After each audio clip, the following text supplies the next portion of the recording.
Salam saudara-saudara, kita akan membahas khotbah firman Tuhan pada minggu tanggal 26 September 2021. Dalam kalender gerejawi disebut sebagai minggu 17 setelah Trinitatis, dengan evangelium dari Filemon pasal 1 ayat 8-17 dengan tema hidup sebagai keluarga Allah. Saya akan bacakan untuk saudara-saudara Filemon pasal 1 ayat 8 sampai dengan ayat yang ke-17. Beginilah firman Tuhan. Karena itu sekalipun di dalam Kristus aku mempunyai kebebasan untuk memerintahkan kepadamu apa yang harus engkau lakukan. Tetapi mengingat kasihmu itu lebih baik aku memintanya daripadamu. Aku Paulus sudah menjadi tua, lagi pula sekarang dipenjara karena Kristus Yesus, mengajukan permintaan kepadamu mengenai anakku yang kudapat selagi aku dalam penjara, yakni Onesimus. Dahulu memang dia tidak berguna bagimu, tapi sekarang sangat berguna baik bagimu maupun bagiku. Dia kusuruh kembali kepadamu. Dia yaitu buah hatiku. Sebenarnya aku mau menahan dia di sini sebagai gantimu untuk melayani aku selama aku dipenjarakan karena Injil. Tapi tanpa persetujuanmu aku tidak mau berbuat sesuatu supaya yang baik itu jangan engkau lakukan seolah-olah dengan paksa, melainkan dengan sukarela. Sebab mungkin karena itulah dia dipisahkan sejak daripadamu, supaya engkau dapat menerimanya untuk selama-lamanya. Bukan lagi sebagai hamba, melainkan lebih daripada hamba, yaitu sebagai saudara yang kekasih. Bagiku sudah demikian, apalagi bagimu, baik secara manusia maupun di dalam Tuhan. Kalau engkau menganggap aku teman seiman, terimalah dia seperti aku sendiri. Saudara-saudara, kita akan belajar dulu mengenai apa sih akar persoalan dalam perikop ini antara Paulus, Filemon, dan Onesimus. Filemon adalah kitab terpendek dalam Perjanjian Baru. Kalau saudara lihat, dia hanya terdiri dari satu pasal, dan dia terdiri dari kurang lebih 25 ayat. Filemon adalah surat yang dituliskan Rasul Paulus dari dalam penjara. Bisa kita lihat dalam Kisah Para Rasul 28 ayat 16-31. Jadi Paulus menulis kitab Filemon ini dari penjara, yang dituliskannya secara pribadi kepada seseorang yang bernama Filemon, yang saat itu Filemon tinggal di Kolose. Saudara boleh lihat dalam Filemon 1 ayat 1-2, Filemon 1 ayat 10, Filemon 1 ayat 23-24. Saudara boleh juga bandingkan dalam Kolose 4 ayat 9-10, Kolose 4 ayat 12-17. Siapakah Filemon ini? Paulus menyebut Filemon sebagai yang kekasih dan teman sekerja, seperti yang tertulis dalam Filemon 1 ayat 1. Hal itu menerangkan bahwa Filemon ini adalah seorang pelayan atau parhalado di gereja Tuhan di Kolose. Paulus menyebut Filemon sebagai orang yang berhutang kepada dirinya, tapi hutang itu bukan hutang uang, tetapi hutang kehidupan dalam Filemon 1 ayat 19. Hal itu menerangkan Filemon ini dahulunya adalah seorang budak dosa atau orang yang tidak percaya, tetapi oleh pelayanan Paulus, maka Filemon dimerdekakan dari dosa itu melalui Injil Kristus yang diberitakan Paulus kepadanya. Dengan kata lain, Pauluslah yang membuat Filemon bertobat, dan Pauluslah yang membuat Filemon hidup mengenal Kristus. Paulus juga menerangkan bahwa Filemon ini adalah seorang tuan dan memiliki seorang budak yang bernama Onesimus. Dalam Filemon 1 ayat 10-16, Filemon 1 ayat yang ke-16. Di suatu hari terjadi sengketa antara tuan dan budak, yaitu antara Filemon dan Onesimus. Dan menurut Paulus, hal itu kemungkinan karena perbuatan Onesimus yang merugikan Filemon, atau karena piutang Onesimus kepada Filemon dalam Filemon 1 ayat 18. Karena ketakutan, maka Onesimus melarikan diri dan bersama-sama terpenjara bersama Paulus. Di dalam penjara itulah Onesimus bertobat. Karena itu Paulus menyebut Onesimus sebagai anak yang didapat dalam penjara.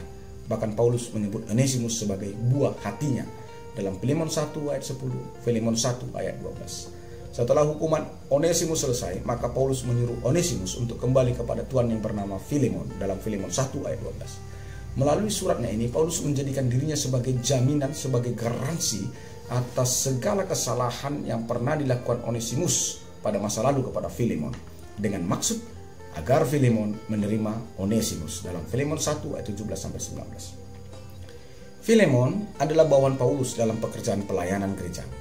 Akan tetapi dalam konteks kehidupan pribadi, Paulus tidak mau menyalahgunakan wewenang kekuasaan jabatan rohani terhadap Filemon. Itulah mengapa dalam ayat 8 dikatakan Paulus, sekalipun di dalam Kristus aku mempunyai kebebasan penuh untuk memerintahkan kepadamu apa yang engkau harus lakukan. Mengapa Paulus tidak menggunakan wewenang atau jabatan rohaninya kepada Filemon? Karena memang Paulus mengakui bahwa Filemon itu pada dasarnya adalah orang yang baik, orang yang penuh kasih. Karena itu Paulus lebih memilih meminta atau memohon kepada Filemon daripada untuk memerintah dan memaksa Filemon untuk menerima Onesimus. Disinilah kita menemukan perbedaan memohon dengan memerintah. Paulus menganggap Filemon bukan orang lain, tapi sebuah keluarga dalam kerajaan Allah. Karena itulah Paulus tidak mau memerintah Filemon, tetapi memohon kepadanya. Di sini saudara-saudaraku kita belajar, kalau benar kita adalah satu keluarga dalam kerajaan Allah melalui gerejanya, harusnya tindakan kita dan perbuatan kita sesama kita bukan saling memerintah, bukan saling suruh menyuruh, tetapi saling meminta di dalam kesadaran dan keikhlasan. Paulus menjadikan dirinya sebagai panutan atau teladan bagi Filemon bagaimana memperlakukan bawahan di dalam Kristus. Sama seperti Filemon adalah bawahan Paulus, tetapi Paulus memperlakukan Filemon seperti keluarga. Demikian jugalah Paulus meminta agar Filemon memperlakukan Onesimus yang adalah bawahan daripada Filemon, agar diperlakukan Filemon seperti keluarga. Paulus menerangkan mungkin karena kesalahan Onesimus kepada Filemon menyebabkan Onesimus tidak berguna lagi bagi Filemon.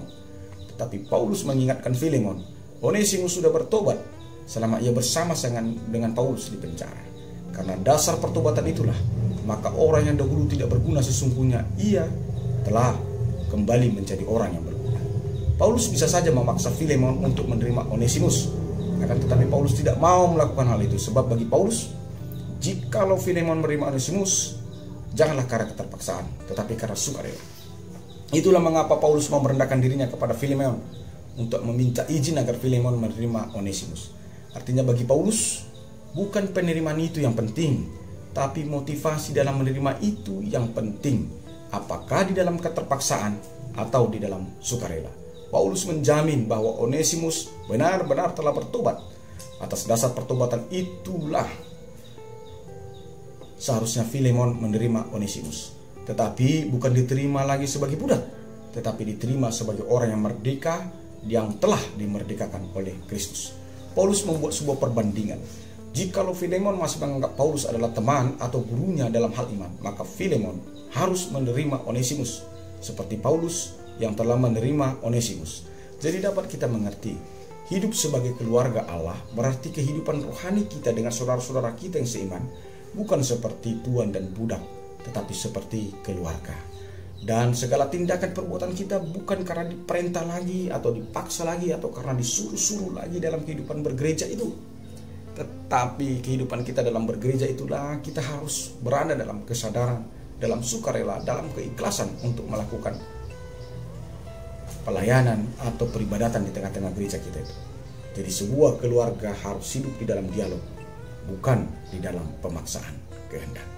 Kiranya melalui persoalan Filemon dan Onesimus ini menjadi satu pencerahan yang hidup dalam kehidupan gerejawi kita. Bagaimana Paulus berkata, kalaupun dari awalnya Onesimus ini memang orang yang tidak berguna, tetapi setelah ia menerima Kristus dan bertobat, ia patut diterima. Itu yang paling penting, saudara-saudara. Jadi bagaimanapun saudara kita yang dulu yang begitu bejatnya, jahatnya, tidak pedulinya, saudara, kalau dia sudah bertobat, dia tetap patut untuk kita terima. Apa bedanya kehidupan kita seperti dahulu? Kita dulu adalah orang yang bejat, yang berengsek, yang bajingan. Tapi ketika kita bertobat, Tuhan mau menerima kita. Lalu kenapa ketika saudara-saudara kita yang sama seperti kita yang dulu ketika dia bertobat, kita tidak mau menerimanya dan sulit menerimanya? Jika Tuhan melakukan yang baik bagimu, maka engkau harus melakukan yang baik bagi sesama. Jika Tuhan memberkati hidupmu, itu berarti Tuhan memanggilmu untuk menjadi berkat bagi orang lain. Jika Tuhan menerimamu di dalam kekuranganmu karena engkau bertobat, maka engkau pun harus menerima kekurangan orang lain, saudaramu, karena ia juga sudah bertobat. Itulah yang disebut sebagai hidup dalam keluarga Allah. Tuhan Yesus memberkati. Shalom.